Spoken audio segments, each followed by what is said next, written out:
So basically, it's a free mental health fair with different things. So we're going to have resource booths for just different services that people may be not aware of.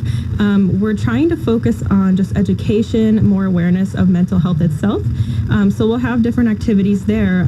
As we're going to focus mainly on the animal-assisted therapy. So I think Jillian will talk more about that later on. But then we'll also have different things like interactive demonstrations with grounding exercises for anxiety, music therapy and writing techniques, things like that, cognitive behavioral therapy and tapping procedures, different things. It'll be really fun, I think.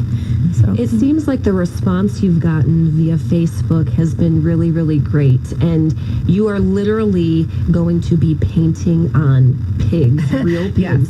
Let's talk about that. And of course, you have the people say, well, is it safe? Of course, or you won't do it. Yes, I actually did have somebody reach out to me after the Facebook post asking if it was humane, and I assure you it is. It's non-toxic, washable paint. The animals don't mind it at all. We typically paint on horses at our farm, but we have painted on the goats and the pigs and whatever. It's just for us on our end at Catalyst, the reason we do that activity, it's just an engaging, fun activity for the kids where we can really incorporate a lot of sensory, a lot of gross motor, even fine motor and grasp and those sorts of things. So it's just a silly activity that we use to get them motivated to work on their goals. And so when she came to me with this, I was like, oh my gosh, we actually do that. So it was a good partnership, but yes, I assure you the animals are all washed up and they're all happy and they're given lots of treats and they're fine. I bet it's almost like a massage for them. Yes, exactly. Having all of that attention. Yes. Well, let's talk about what Catalyst Farms does, because I am willing to bet there are people who don't even know that Catalyst Farms exists, including us. Yeah. And we were like, wait a minute, they're in Wadsworth. Yes. Yeah. We're in Sharon Township, and we are an outpatient therapy clinic for OTPT speech and counseling. OTPT speech, it's focused towards pediatrics and young adults. For counseling, we can do all ages, but we use the animals as our therapy tools and the farm as our clinic. So we're able to, motivate people in a different way and get them really engaged in their session by using the animals.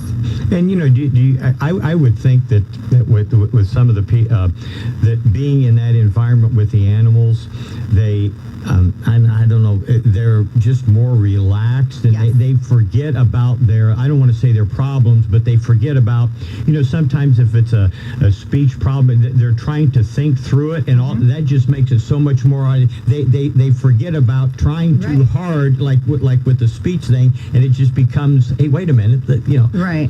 Yeah, and a lot of times they don't realize that they're even working on their therapy goals. For instance, I had a little girl, I was trying to get her to do this one specific task for me in an evaluation, and she just was like, no. She just shut down, didn't want to do it. So I took her out to the animals, and I was like, oh, can you pick up this treat and move it to this hand and give it to the pig? And she was like, okay, so they're more motivated, and like you said, it kind of makes you forget you're doing something like therapy. I always say the animals are my therapy. They help me deal with my stress. So now, if someone, how do people come to you as patients or clients or something? Is it a recommendation from a doctor? Is it that way with insurance, or can people just come? They can just come. It depends on their insurance. Some insurance companies do require a referral from a physician, but most do not. We do not need one by law in order to treat you, so you can just come on your own. So, it's kind of, we've had mostly it's been word of mouth, which is fantastic. That means we have happy families and they are spreading the word. So, but yes, we do take all major medical insurance, and we're credentialing with Medicaid right now too. So that will be good. I have a 2-year-old, just over 2-year-old, a 2 and 5-year-old, and my 2-year-old, we had him evaluated, and he was just above that threshold. Oh, that's the worst. So while I was relieved, yes, there was still part of me that was like, but he's so close. So he understood at the time of the evaluation more than he was able to express. But you could sense his frustration mounting, and he would just scream a lot because he was unable to verbally communicate. And so I am by no means an occupational therapist, but when my big kid would go to school, and we continue this now, we've done it since this past May, and we do it when Monday, Wednesday, Friday, my big kid goes to school. Noah and I will go on little adventures. And I don't know if it's these outdoor adventures or we explore, we call it, we're going on our adventure. We're going to go explore this park or this towpath trail or this playground. And I've just found that one-on-one attention, for starters, has really opened him up. And then the last, I would say, 3 weeks, we have had a monumental burst of speech with him. And I mean, he wants to talk now, and he'll actually try to say the word that you say, like miss, and he'll say miss. Aww. And he has a very pronounced S at the end of it. So I guess all of this to say, I think that every child learns differently. Absolutely. And certain circumstances or nature, animals, can bring out something in them that maybe you didn't even know was there. So I'm kind of crediting nature too with. I agree. With some of him getting to talk. I mean, he'll say duck now and quack and goat, and he'll make the sound. Do you know what I mean? Yeah. There's something to it. Yeah, I agree. I had previously worked in the schools, and to get a kid to want to be excited about working on handwriting when you're sitting in a little office in a school is very different than when you say, let's write a letter to the horse, which our OT department does a lot with, and then they go hang it on the horse's stall, and they're excited about that. It's just, it's not, it's outside the box, and it helps them just feel more engaged. Well, it's really not a lot different than, I can sit you could sit in a classroom and try to learn algebra, and it's like, okay, but then if you went out and you're going, okay, now here's how we're going to figure how this is going to work out there, and all of a sudden it was, I've got that. Right. It wasn't that classroom learning to where you're hands-on. It's the hands-on, and so that really takes it to the I guess the next level there with the kids, and the more sensory systems you can use when you're learning something, I find that is helpful in really remembering what you're learning and understanding what you're learning. And so obviously there's all the smells of the farm and the feels of the farm and the sounds of the farm. It's been a great model so far. We're very happy. Now, how did Alternative Paths and Catalyst Farm decide to team up on this? Because it's not, you don't necessarily have to have a mental illness to be at Catalyst Farms for help. Correct. So let's explain to our listeners then how the two came together, because I see an overlap, but I also see differences. Absolutely. So originally, I am a student from the University of Akron, and my project, I had to have a service project for the patients, the clients of Alternative Paths. So I wanted to reach out with something that had to do with animal-assisted therapy. So the original idea was to do something with rabbits, but I wanted to kind of broaden that to more of like a farm-based therapy. And so I was looking things up in the community in Medina County, and I found Catalyst Farm. So Julie and I talked through email.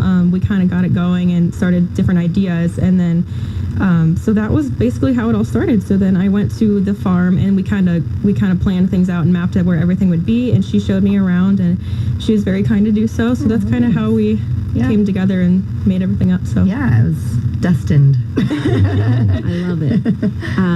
What do you have any expectations going into this event, because it's kind of a first of its kind around town?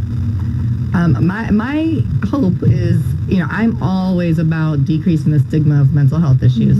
So to have something where people will feel excited about coming, and it's free, as Lauren mentioned, and will be very interactive, and hopefully they'll be able to come and have fun and not feel stressed out about coming and having to be like, well, I have mental health issues and I want to learn more. Hopefully they'll be excited about coming.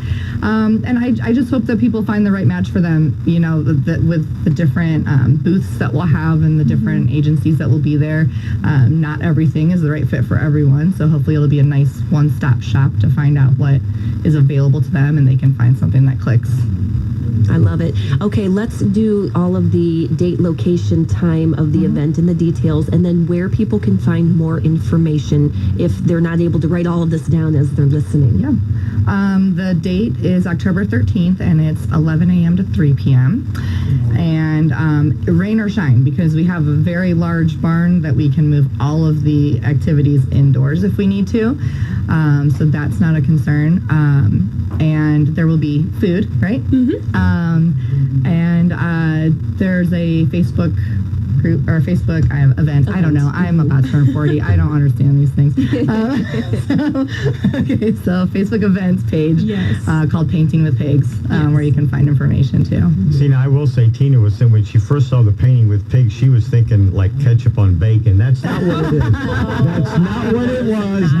No, that's not what it is. You know? And that probably isn't the food that you're going to have. You won't have any bacon. Unfortunately, I do love bacon. I really do, and I see these pigs. Oh, I love really bacon might too. change my mind. You know what? Somebody said that to me yesterday at the farm. They go, I can't look at the pigs too long or I won't eat bacon. I thought, oh my gosh, don't even say that. I love bacon too much. See, now, if Tina comes out to bake the she'll have a quartered up like you'll see it. This is the hindquarters. These are the pork chops. That's how she'll paint it. In my mind, I am just going to be thinking to myself, it's okay to like bacon. These pigs are not. These are pet pigs. Right. Oh, These they're are pet pigs. these are Yeah. pet pigs that will never have They'll to never go be to that. eaten. Okay, there we go. All right. Ladies, thank you so much. If there's This unless is there's really a neat anything, program. yes, thank This is you. awesome. I yeah. really think the potential Yeah. to, like we said earlier, different people respond differently. Like aromatherapy and yoga is fantastic for me, and music, but it's not for everyone. Right. So finding something that works for you to bring peace and calmness and wellness into your life, oh my gosh, I'm all for it. And I think this is just fantastic. I'm definitely hoping after my son's soccer practice to be able to stop Awesome. by and, That's awesome. and check it out. Hopefully bring them too, and who knows? I mean, Yeah. maybe there are some things I don't know about my own kids, and this could be really beneficial too. So For sure. Very good. Awesome. Thank Well, thank you you. so much Okay, for having very us good. on. We appreciate it. It is 43 minutes after 8 o'clock here on 97.